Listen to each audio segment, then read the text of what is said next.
The conference room fell silent as Mr. Davidson's laughter echoed off the glass walls. You really think someone like you can handle a deal this size? His eyes swept over my natural hair, my Target blazer, the worn leather portfolio I'd carried since law school. Maybe you should stick to smaller clients. Which country are you listening from? Tell us in the comments below. 6 months ago, I thought I had it all figured out. My name is Keisha Williams, and at 34, I was finally living the American dream I'd worked so hard to achieve. Well, my version of it anyway. I had a cozy 2-bedroom apartment in Oakland, California, where my 8-year-old daughter Maya and I had built our little sanctuary. The walls were covered with her artwork and my law degree from UC Berkeley, hanging right next to each other like they belonged together.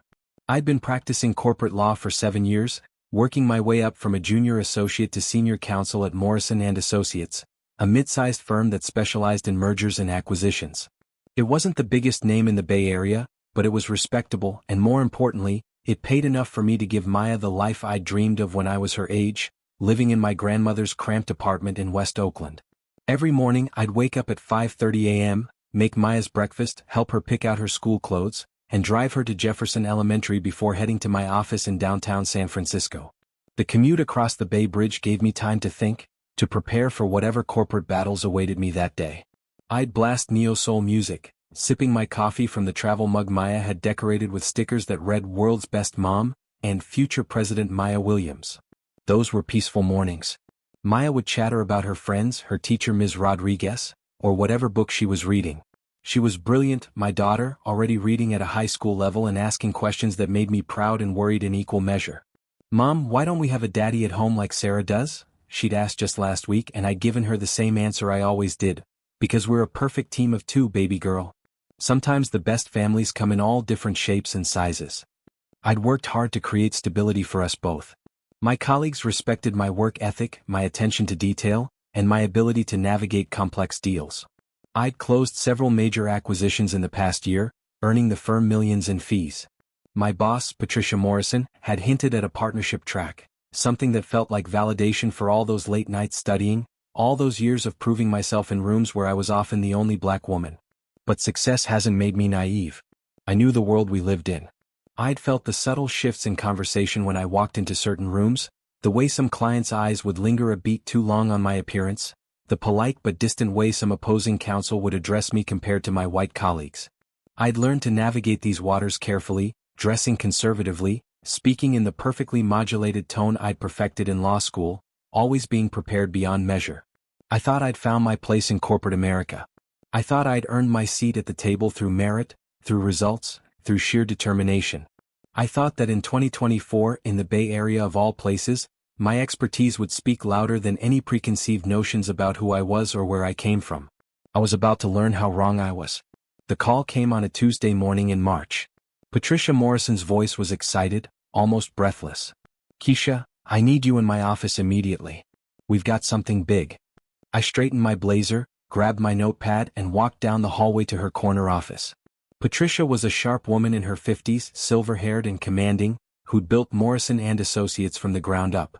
She'd been a mentor to me, one of the few senior partners who'd seen my potential early on. "Sit down," she said, gesturing to the chair across from her mahogany desk. "I just got off the phone with Richard Davidson from Meridian Capital. They're looking at acquiring TechFlow Solutions for $300 million. My heart skipped.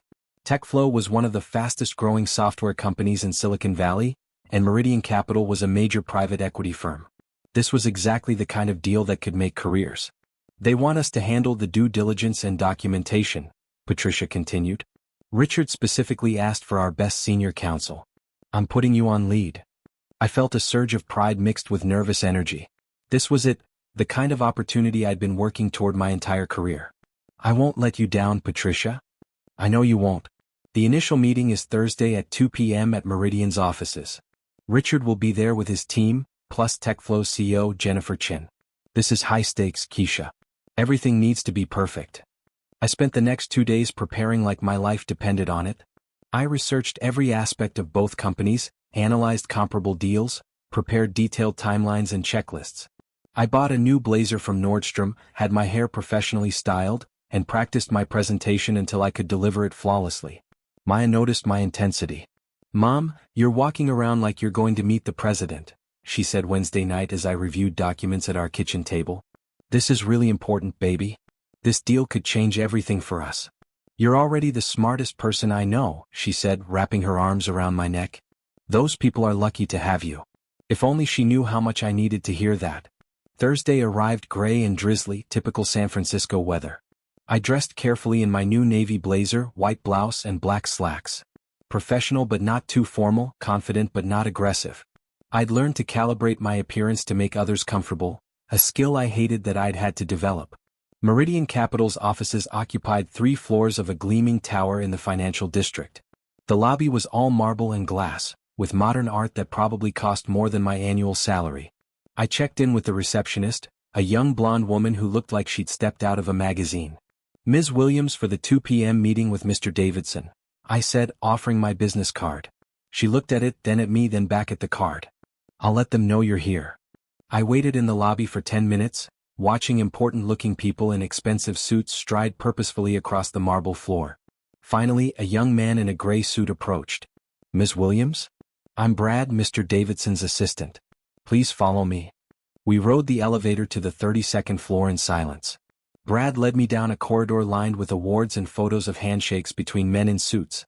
No women. Very few faces that looked like mine. The conference room was impressive, floor-to-ceiling windows with a view of the bay, a table that could seat 20 people, and walls lined with monitors displaying stock prices and financial data. 5 people were already seated. 3 men in their 50s wearing identical navy suits, a younger woman with perfectly styled blonde hair, and an Asian woman about my age in a simple black dress. Ms. Williams, Brad announced, this is Mr. Davidson, Mr. Peterson, Mr. Hayes, Ms. Sullivan from our legal team, and Ms. Chen from TechFlow. Richard Davidson stood up, extending his hand. He was tall, silver-haired, with the kind of confidence that came from never being questioned. Ms. Williams, pleased to meet you. Patricia speaks very highly of your work. Thank you, Mr. Davidson. I'm excited to be working on this deal. As I shook hands around the table, I noticed the subtle once-overs, the way eyes lingered on my appearance. I'd felt this before, but today it seemed more pronounced. Maybe it was because the stakes were higher, or maybe I was just more aware. Please have a seat, Davidson said, gesturing to a chair about halfway down the table. Interestingly, it was the chair furthest from the head where he'd positioned himself. I settled in, pulling out my portfolio and tablet. I've prepared a comprehensive overview of the due diligence process and timeline. Hold on there, Davidson interrupted with a smile that didn't reach his eyes. Let's get acquainted first. Tell us about yourself, Ms. Williams. Where did you go to school? UC Berkeley for both undergraduate and law school. I've been with Morrison & Associates for 7 years, specializing in M&A transactions. Berkeley, repeated Mr. Peterson, nodding slowly. Good school. Diverse. The way he said diverse made my skin crawl, but I maintained my professional smile. Yes, I received an excellent education there. And before Morrison & Associates? This from Mr. Hayes. I clerked for Judge Martinez at the Ninth Circuit, then worked briefly at a smaller firm before joining Morrison. Interesting path, Davidson mused. Not the typical trajectory we usually see.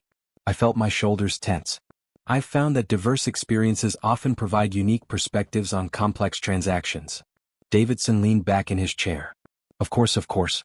Now about this deal, it's quite complex. $300 million is serious money. Are you sure you're equipped to handle something of this magnitude?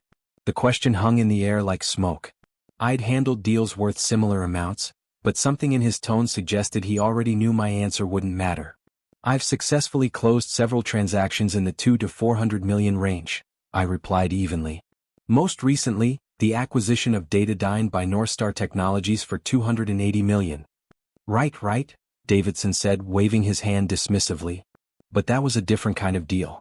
This involves some very sophisticated investors, very particular clients. They expect a certain level of sophistication. Miss Sullivan, the blonde woman, spoke up. What Richard means is that our investors are very traditional. They're more comfortable working with attorneys who fit a certain profile. The room fell silent. I could feel my heart pounding, but I kept my voice steady. I'm not sure I understand what you mean by profile, Miss Sullivan. Davidson cleared his throat. Well, our clients are mostly older, white male executives. They're used to working with attorneys who share their background, their perspective. It's just easier for everyone involved. I see. I took a breath, choosing my words carefully. I'd like to think that my legal expertise and track record would be more relevant than my background. Of course, Davidson said quickly. We're not saying you're not qualified. It's just that comfort level is important in these high-stakes deals. Our clients need to feel confident that their attorney truly understands their world. Mr. Peterson leaned forward. Maybe you could assist someone else on the team? Be more of a supporting player. The suggestion hit me like a physical blow. I'd been specifically chosen to lead this deal, and now they were asking me to step aside because I didn't fit their client's comfort level. I appreciate your concern, I said, my voice carefully controlled, but I believe my qualifications speak for themselves. I've graduated from a top-tier law school, have 7 years of relevant experience, and have successfully closed numerous transactions of this size and complexity. Davidson's expression hardened slightly. Ms. Williams, I think you're misunderstanding the situation. This isn't about qualifications on paper.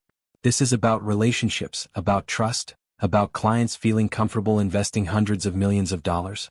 Our investors need to feel confident that their attorney is someone they can relate to, someone who understands their values and priorities. And what values and priorities might those be, Mr. Davidson? The question came out sharper than I'd intended. Davidson's eyes narrowed. Traditional business values, he said coolly. Conservative fiscal policies. Long-term thinking. The kind of perspective that comes from generations of building wealth and understanding how to preserve it. I felt something shift inside me. 7 years of playing by their rules, of modulating my voice and my appearance, of proving myself over and over again, and here I was being told that none of it mattered because I would never be someone these men could relate to.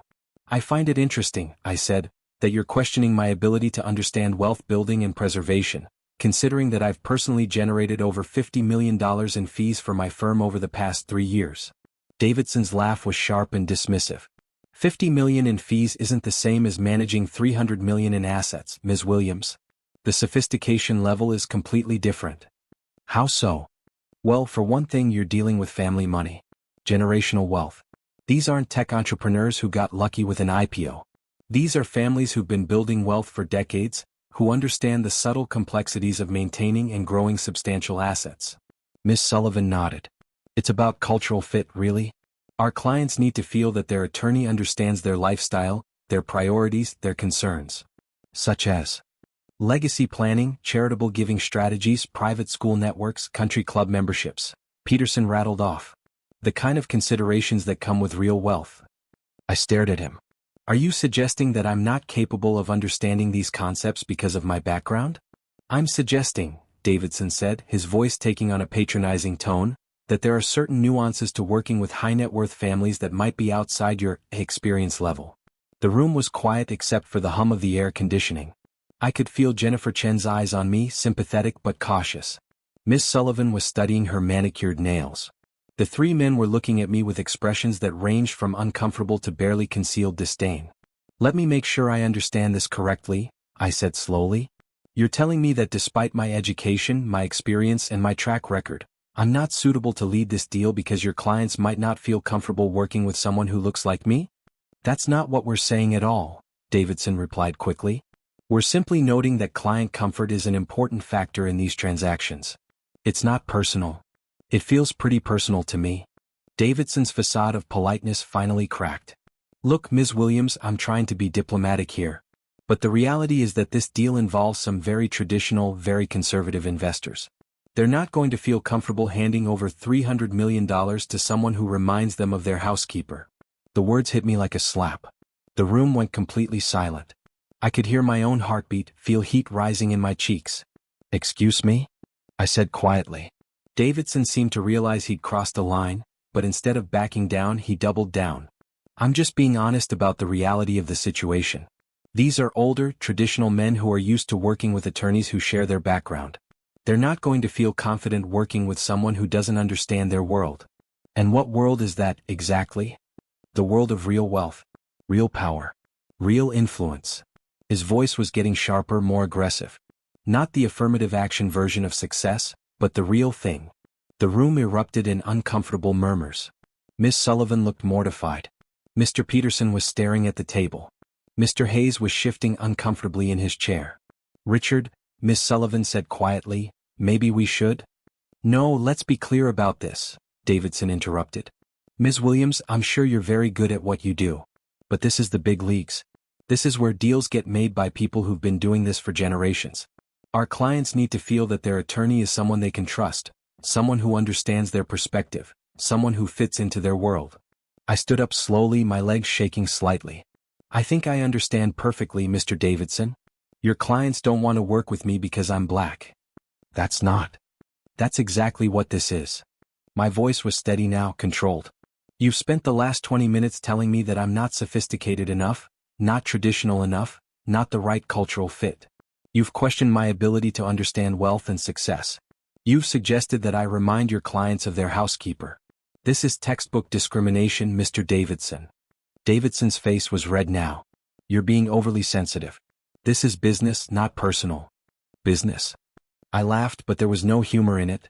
You're telling me that my race disqualifies me from doing my job, and you're calling it business? I'm telling you that client comfort is a business consideration, and if you can't understand that, then maybe you're not as sophisticated as you think you are. The insult hung in the air like poison. I looked around the table. Miss Sullivan was studying her hands. The other men were avoiding eye contact. Jennifer Chin was looking at me with what might have been respect, but she remained silent. You know what, Mr. Davidson? You're right about one thing. I don't understand your world. I don't understand how someone can sit in a conference room in 2024 and tell a qualified attorney that she's not suitable for a job because of her race. I don't understand how you can look at my education, my experience, my track record, and decide that none of it matters because I don't fit your client's comfort level. Davidson stood up, his face flushed. I think this meeting is over. I think you're right. I gathered my materials, my hands steady despite the rage coursing through my veins. But let me leave you with this thought, Mr. Davidson. You've just made a very expensive mistake. Is that a threat? It's a promise. I walked out of that conference room with my head held high, but inside I was falling apart. The elevator ride down 32 floors felt like an eternity. I made it to the lobby through the revolving doors, and halfway down the block before I had to stop and lean against a building, my whole body shaking. 20 minutes later, I was sitting in my car in a parking garage, finally allowing myself to cry. Not the quiet, dignified tears of disappointment, but the ugly, angry sobs of someone who'd been humiliated and dismissed. I called Patricia Morrison. Keisha? How did the meeting go? Patricia, I need to come see you. Right now. Of course. What happened? I'll tell you when I get there. The ride back to Oakland felt like the longest drive of my life. I kept replaying the meeting in my mind, wondering if I'd misunderstood something, if I'd been too sensitive, if there was some other explanation for what had happened.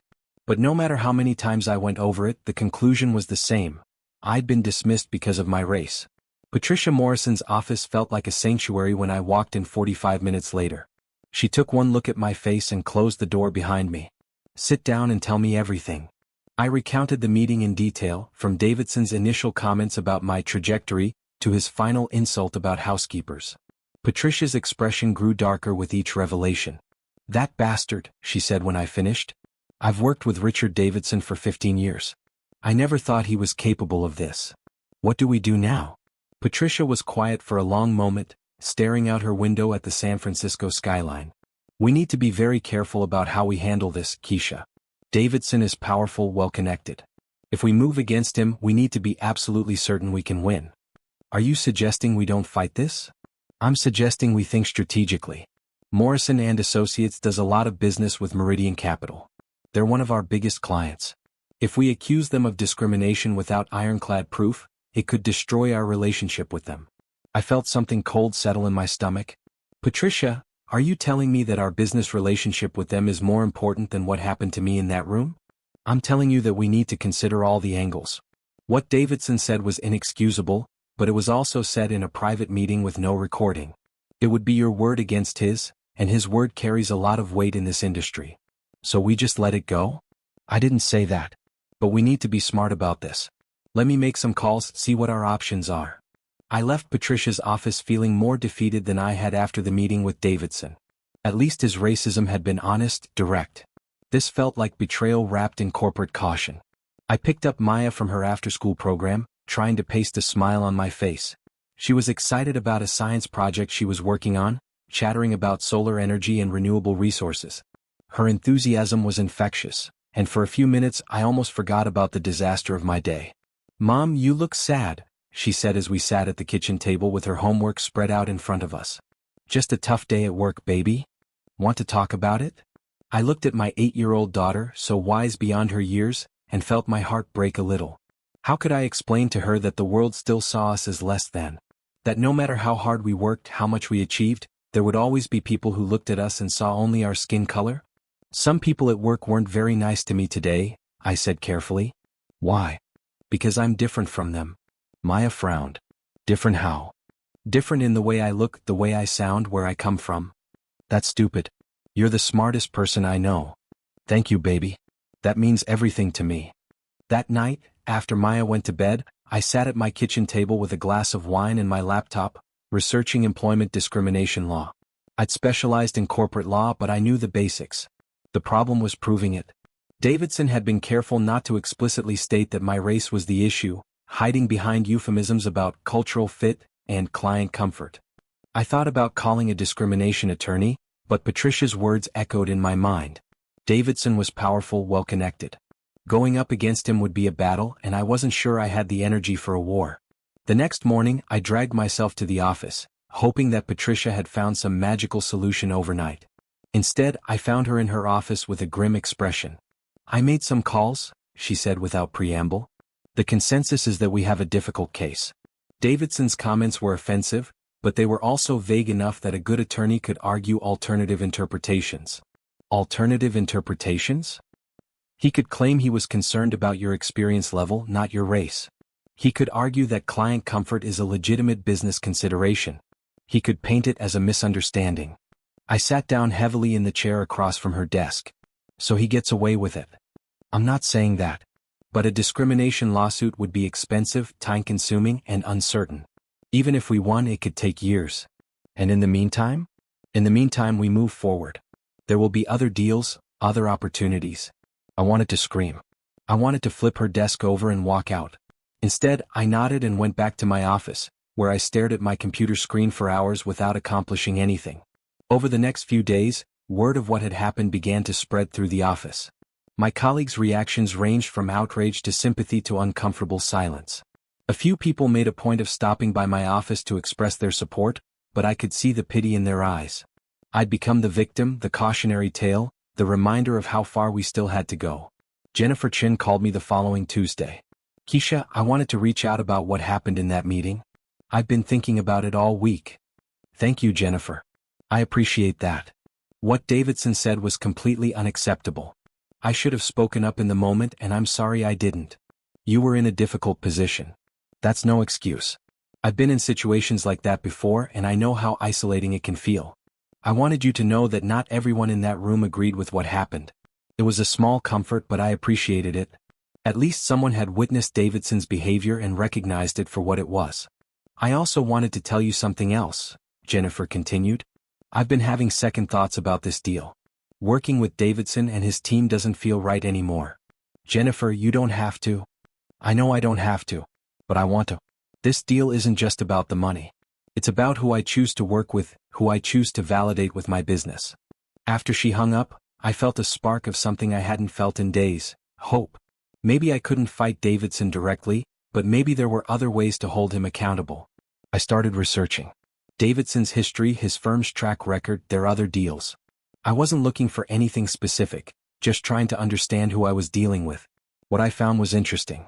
Meridian Capital had been involved in several high-profile deals over the past few years, but they'd also had some notable failures. Their most recent acquisition had fallen through after due diligence revealed significant problems with the target company's accounting practices.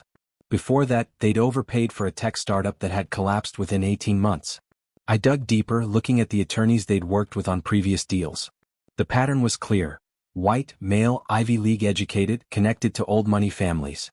I was probably the first black attorney they'd ever been asked to work with in a leadership role. But there was something else. In researching their failed deals, I'd noticed something about their due diligence process. They relied heavily on outside consultants and attorneys, but their internal team was thin. They made decisions quickly, often without fully understanding the implications. An idea began to form in my mind. A dangerous idea, but an idea nonetheless. I called Jennifer Chin. "Jennifer, I have a proposition for you."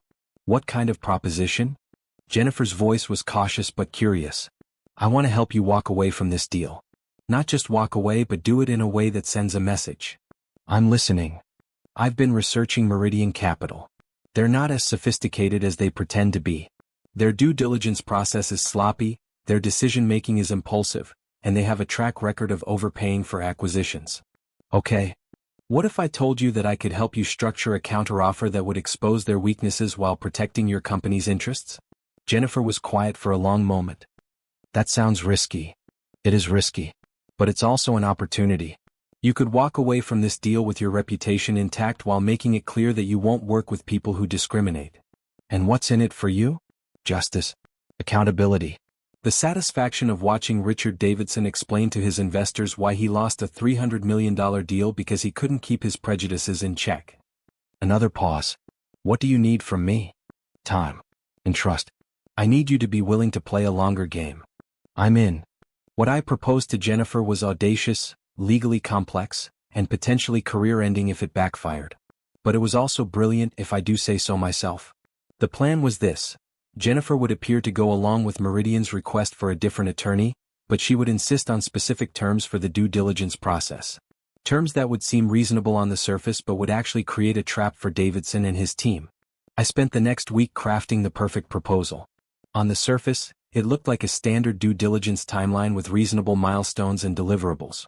But embedded within the legal language were requirements that would be impossible for Meridian to meet without more sophisticated legal support than they typically used.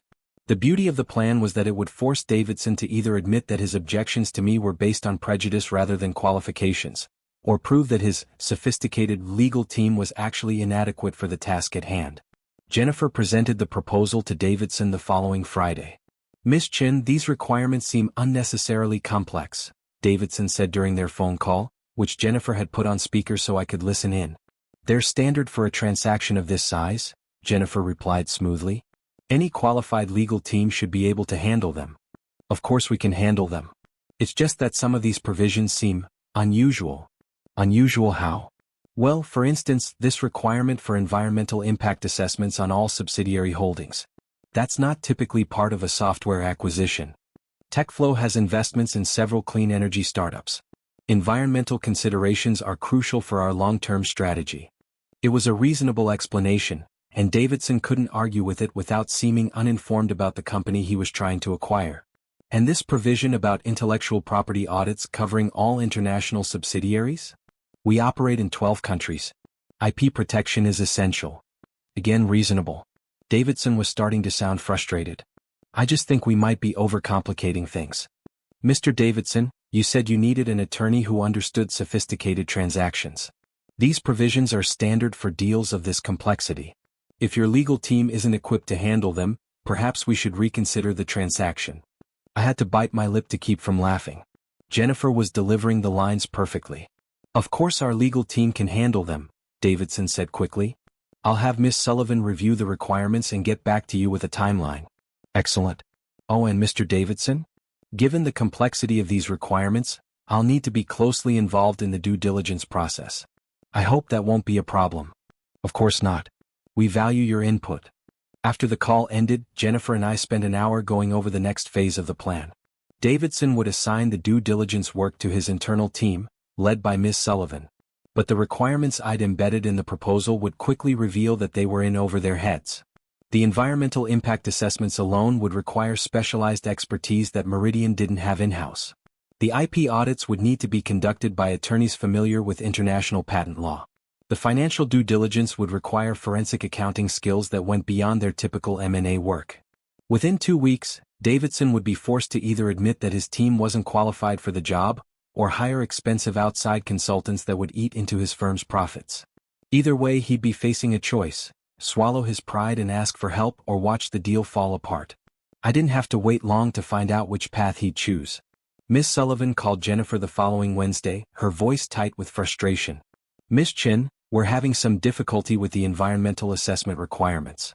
Our usual consultants are saying they need more time than we initially projected. How much more time?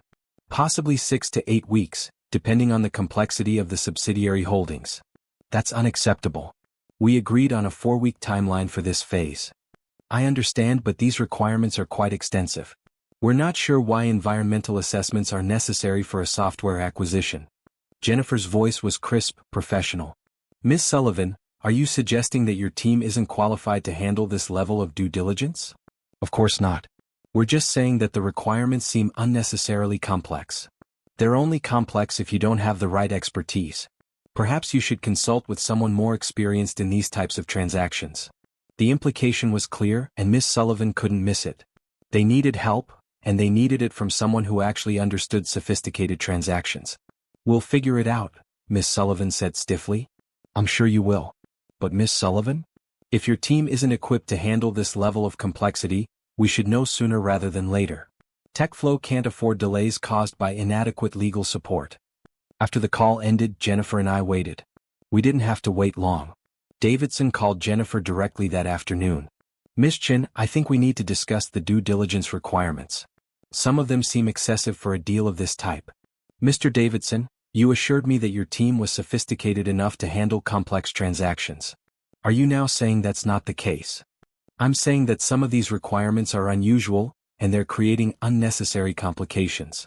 What kind of complications? Davidson's voice was strained. Our consultants are saying they need specialized expertise for some of these assessments. It's going to increase our costs and extend our timeline. Then perhaps you should hire more qualified consultants. Ms. Chin, I'm going to be direct with you. Some of these requirements seem designed to make this deal more difficult than it needs to be. I'm sorry you feel that way, Mr. Davidson. But these are standard requirements for a sophisticated transaction. If your team isn't equipped to handle them, perhaps we should consider working with a different firm. The silence stretched for several seconds. When Davidson spoke again, his voice was different, less confident, more desperate. What would it take to simplify these requirements? I'm not interested in simplifying them. I'm interested in working with attorneys who can handle them. And if we brought in additional expertise? What kind of additional expertise? Davidson cleared his throat. Perhaps a more experienced attorney to oversee the more complex aspects of the due diligence. Someone like who? Another pause. Someone with more experience in sophisticated transactions. Jennifer looked at me and raised an eyebrow. Mr. Davidson, are you suggesting that your current team isn't sophisticated enough for this deal? I'm suggesting that we might benefit from additional expertise. From where? Perhaps from Morrison and Associates. They have experience with complex transactions. I had to cover my mouth to keep from laughing out loud.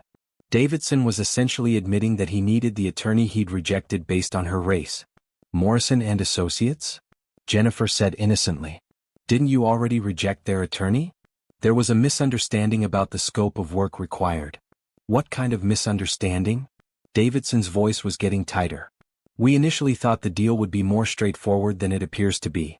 And now? Now we realize that we need someone with more specialized expertise. Such as?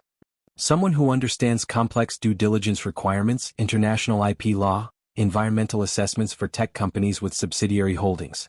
Jennifer let the silence stretch. Mr. Davidson, it sounds like you're describing exactly the kind of expertise that Ms. Williams from Morrison and Associates possesses. Yes, her background might be relevant. Might be. Would be. Her background would be helpful for this transaction. I see. And what changed your mind about her qualifications? Davidson was trapped and he knew it. I think there may have been some miscommunication about the scope of work during our initial meeting. What kind of miscommunication? I may have underestimated the complexity of the transaction. And overestimated your team's capabilities? The words hung in the air like an accusation. Davidson's breathing was audible over the phone. I think it would be beneficial to have Ms. Williams involved in the due diligence process, he said finally. In what capacity? As lead counsel. Jennifer looked at me with an expression of pure triumph. I'll need to discuss this with Ms. Williams and her firm. Given the way your initial meeting ended, I'm not sure she'll be interested in working with you. I understand there may have been some tension. I'm prepared to apologize for any misunderstanding. Mr. Davidson, I don't think you understand the situation. You didn't just misunderstand the scope of work. You made some very offensive comments about Ms. Williams' qualifications and background. Silence. I'm not sure an apology is sufficient, Jennifer continued. You questioned her ability to understand sophisticated transactions, suggested she wasn't culturally fit for your clients, and made comments about her reminding your clients of their household staff. Those comments were taken out of context. What context would make those comments acceptable? Davidson was breathing heavily now. I was trying to explain our clients' preferences. Your clients' preferences for working with white attorneys? That's not what I said. Then what did you say? I said that our clients were comfortable working with attorneys who shared their background. Their white background? Their traditional background. Traditional how? Davidson was silent for a long moment. Miss Chin, I think we're getting off track. The important thing is that we move forward with the deal. With Ms. Williams as lead counsel? If that's what's required. It is. But first, I need to understand what's changed. Last week, you said she wasn't sophisticated enough for your clients. Today, you're saying she has the specialized expertise you need. Which is it? Davidson's voice was barely above a whisper. I made a mistake. What kind of mistake? I let my personal biases affect my professional judgment. What personal biases? I made assumptions about Ms. Williams based on her background that were unfair and inaccurate. What kind of assumptions? I assumed that she wouldn't be able to relate to our clients. Because she's black? The silence stretched for nearly 30 seconds. When Davidson spoke again, his voice was defeated. Yes. Jennifer and I stared at each other. He'd actually admitted it. Mr. Davidson, I appreciate your honesty, but I don't think TechFlow can move forward with this transaction. What? Why not? Because I can't work with a firm that makes business decisions based on racial discrimination. Miss Chin, please. I made a mistake. I'm willing to apologize to Ms. Williams to make this right. I'm sure you are. But this isn't just about Ms. Williams. This is about your firm's values, your judgment, your ability to work with diverse clients and partners. I can change. We can change. Perhaps. But TechFlow can't take that risk. We're withdrawing from the transaction. You can't do that. We have a letter of intent, which is contingent on satisfactory due diligence. Your firm's discrimination against our chosen legal counsel makes satisfactory due diligence impossible. Davidson's voice was panicked now. Miss Chin, please. This deal is worth $300 million.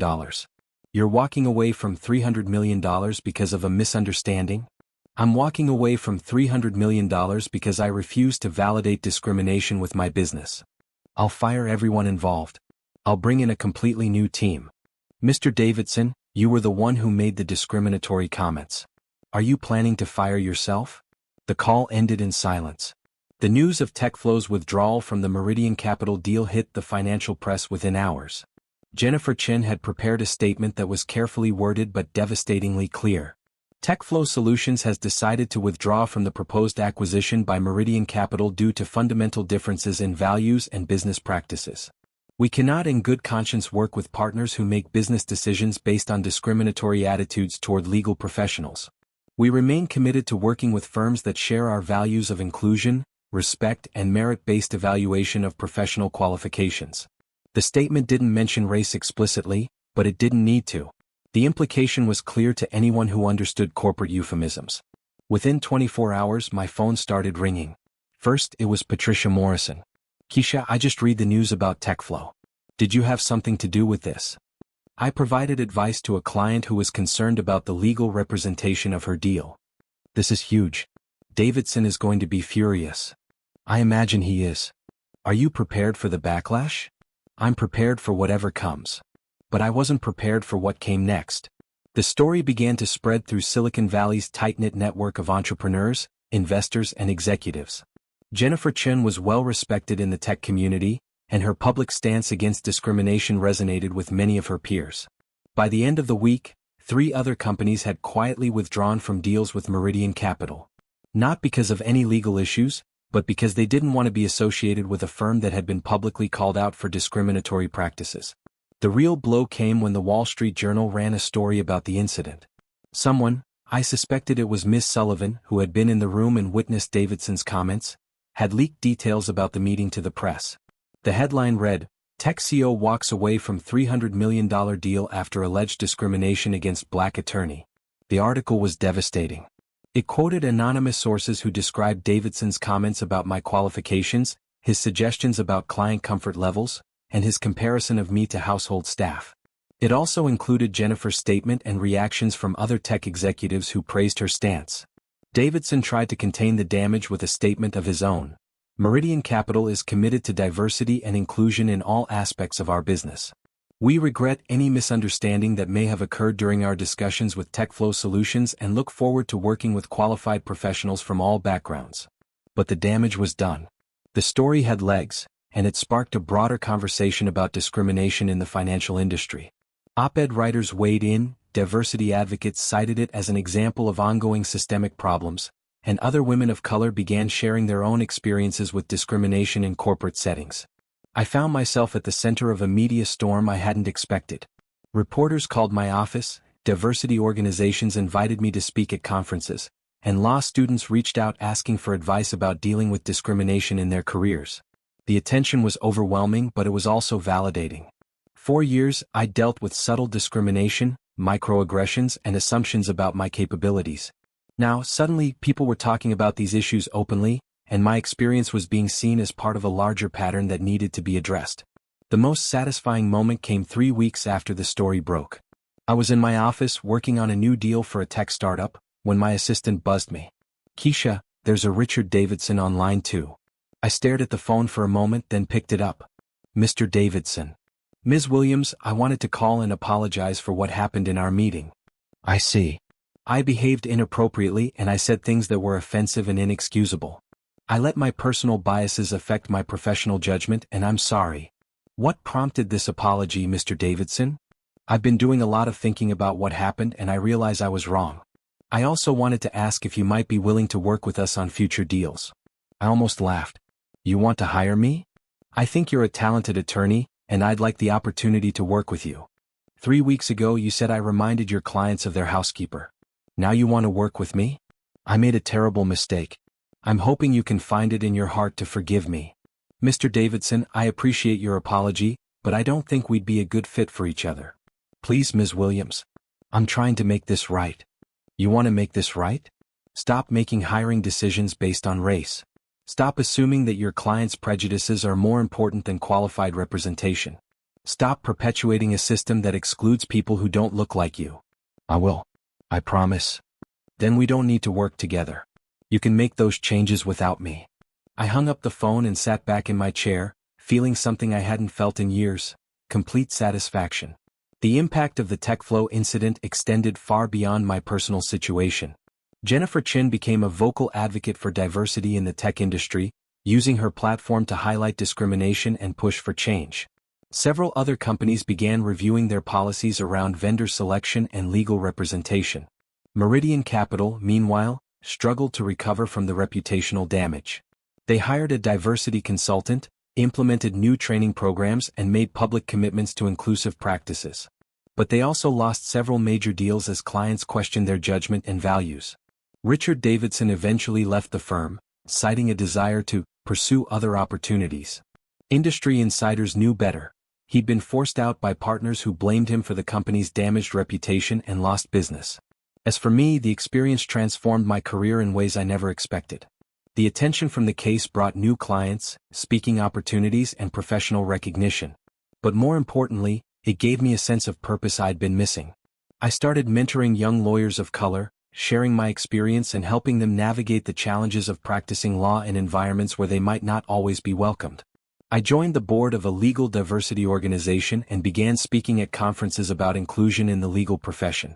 Maya, now 9, had watched the entire drama unfold with the wisdom of a child who understood more than adults might expect. "Mom, are you famous now?" she asked one evening as I was preparing for another speaking engagement. "I'm not famous, baby. I just stood up for myself when someone was being unfair." "And that made people pay attention?" "Yes, it did." "Good. People should pay attention when things aren't fair." She was right, of course. People should pay attention.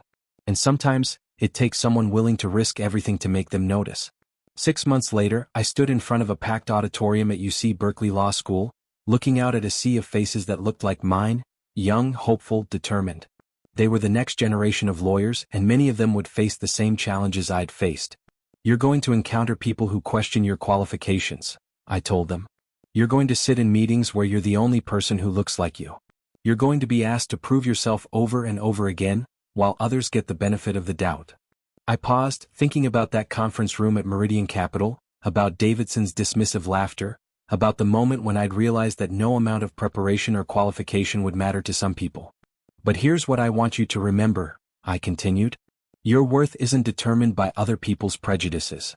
Your qualifications aren't diminished by their assumptions. Your success isn't dependent on their approval. I thought about Jennifer Chin, about her willingness to walk away from $300 million rather than validate discrimination. I thought about my colleagues who'd supported me, about the journalists who'd told the story, about the other women of color who'd shared their own experiences. You're not fighting these battles alone, I said. Every time you stand up for yourself, you make it easier for the next person. Every time you refuse to accept discrimination, you change the conversation. Every time you insist on being treated with respect, you create space for others to do the same. I looked out at those young faces, seeing myself 20 years ago, hungry and determined and naive about the obstacles ahead. They judged me by my skin, I said, my voice carrying across the auditorium. I showed them the strength of my soul. That's what you'll do too. Not because it's easy, but because it's necessary. Not because you have to prove anything to them, but because you have everything to prove to yourself. The applause was thunderous, but more importantly, I saw recognition in their eyes. They understood what I was telling them. They were ready for the fight. After the speech, a young black woman approached me. She looked to be about 25, professionally dressed, with the same determined expression I'd worn in law school. Ms. Williams, I'm starting at a corporate firm next month. I'm scared about what I might face. What's your name? Aisha Johnson. Aisha, you're going to be brilliant. You're going to work harder than everyone else, and you're going to be better prepared than anyone in that room. And when someone questions your qualifications, you're going to remember that you belong there. What if they don't think I fit in? Then you're going to show them that the problem isn't with you fitting into their world. The problem is with a world that doesn't make room for people like us. She smiled, and I saw something in her eyes that I recognized. The fire that burns in people who refuse to be diminished by others' limitations. Thank you, she said. I won't let you down. Don't worry about letting me down, I replied. Just don't let yourself down. As I watched her walk away, I felt a profound sense of satisfaction. Not because I'd gotten revenge on Richard Davidson or cost Meridian Capital a deal, but because I'd helped create a future where young lawyers like Aisha would face fewer obstacles than I had. The fight for equality isn't won in dramatic moments or landmark cases. It's won in the everyday choice to stand up for yourself, to refuse to accept discrimination, to insist on being treated with dignity and respect. It's won when people like Jennifer Chin walk away from profitable deals rather than validate prejudice. It's won when young lawyers like Aisha Johnson enter the profession with the confidence that they belong. That night, I sat at my kitchen table with Maya, helping her with her homework. She was working on a project about civil rights leaders, and she'd chosen to write about Constance Baker Motley, the first black woman federal judge. Mom, it says here that Judge Motley won 29 out of 32 cases she argued before the Supreme Court. That's impressive. Yeah, but it also says that she faced discrimination her whole career. People didn't want to work with her because she was black and a woman. What do you think about that? Maya considered the question seriously. I think it's dumb. If someone is good at their job, it shouldn't matter what they look like. You're absolutely right. But it does matter to some people, doesn't it? I looked at my daughter, so young and already so wise. Yes, baby. It does matter to some people. What do you do when you meet people like that? You show them who you really are.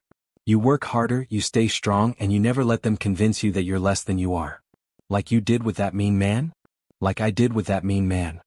She nodded solemnly, then returned to her homework. I watched her work, this brilliant, confident child who would grow up in a world that was slightly better than the one I'd inherited, and I felt a deep sense of purpose. Change doesn't happen overnight. It happens one person at a time, one conversation at a time, one refusal to accept discrimination at a time. It happens when people like me stand up in conference rooms and say, I won't be treated this way. It happens when people like Jennifer Chin walk away from deals that would validate prejudice. It happens when young lawyers like Aisha Johnson enter the profession with the knowledge that they belong. And it happens when little girls like Maya grow up believing that they can be anything they want to be, that their worth isn't determined by other people's prejudices, that their dreams are valid and achievable. They judged me by my skin. I showed them the strength of my soul. And in doing so, I helped create a world where the next generation won't have to make that same choice. That's the real victory. Not the deal I cost Davidson, not the media attention, not the career opportunities that followed. The real victory is in the possibility that someday, young lawyers won't have to prove that they belong in rooms where they're the only person who looks like them.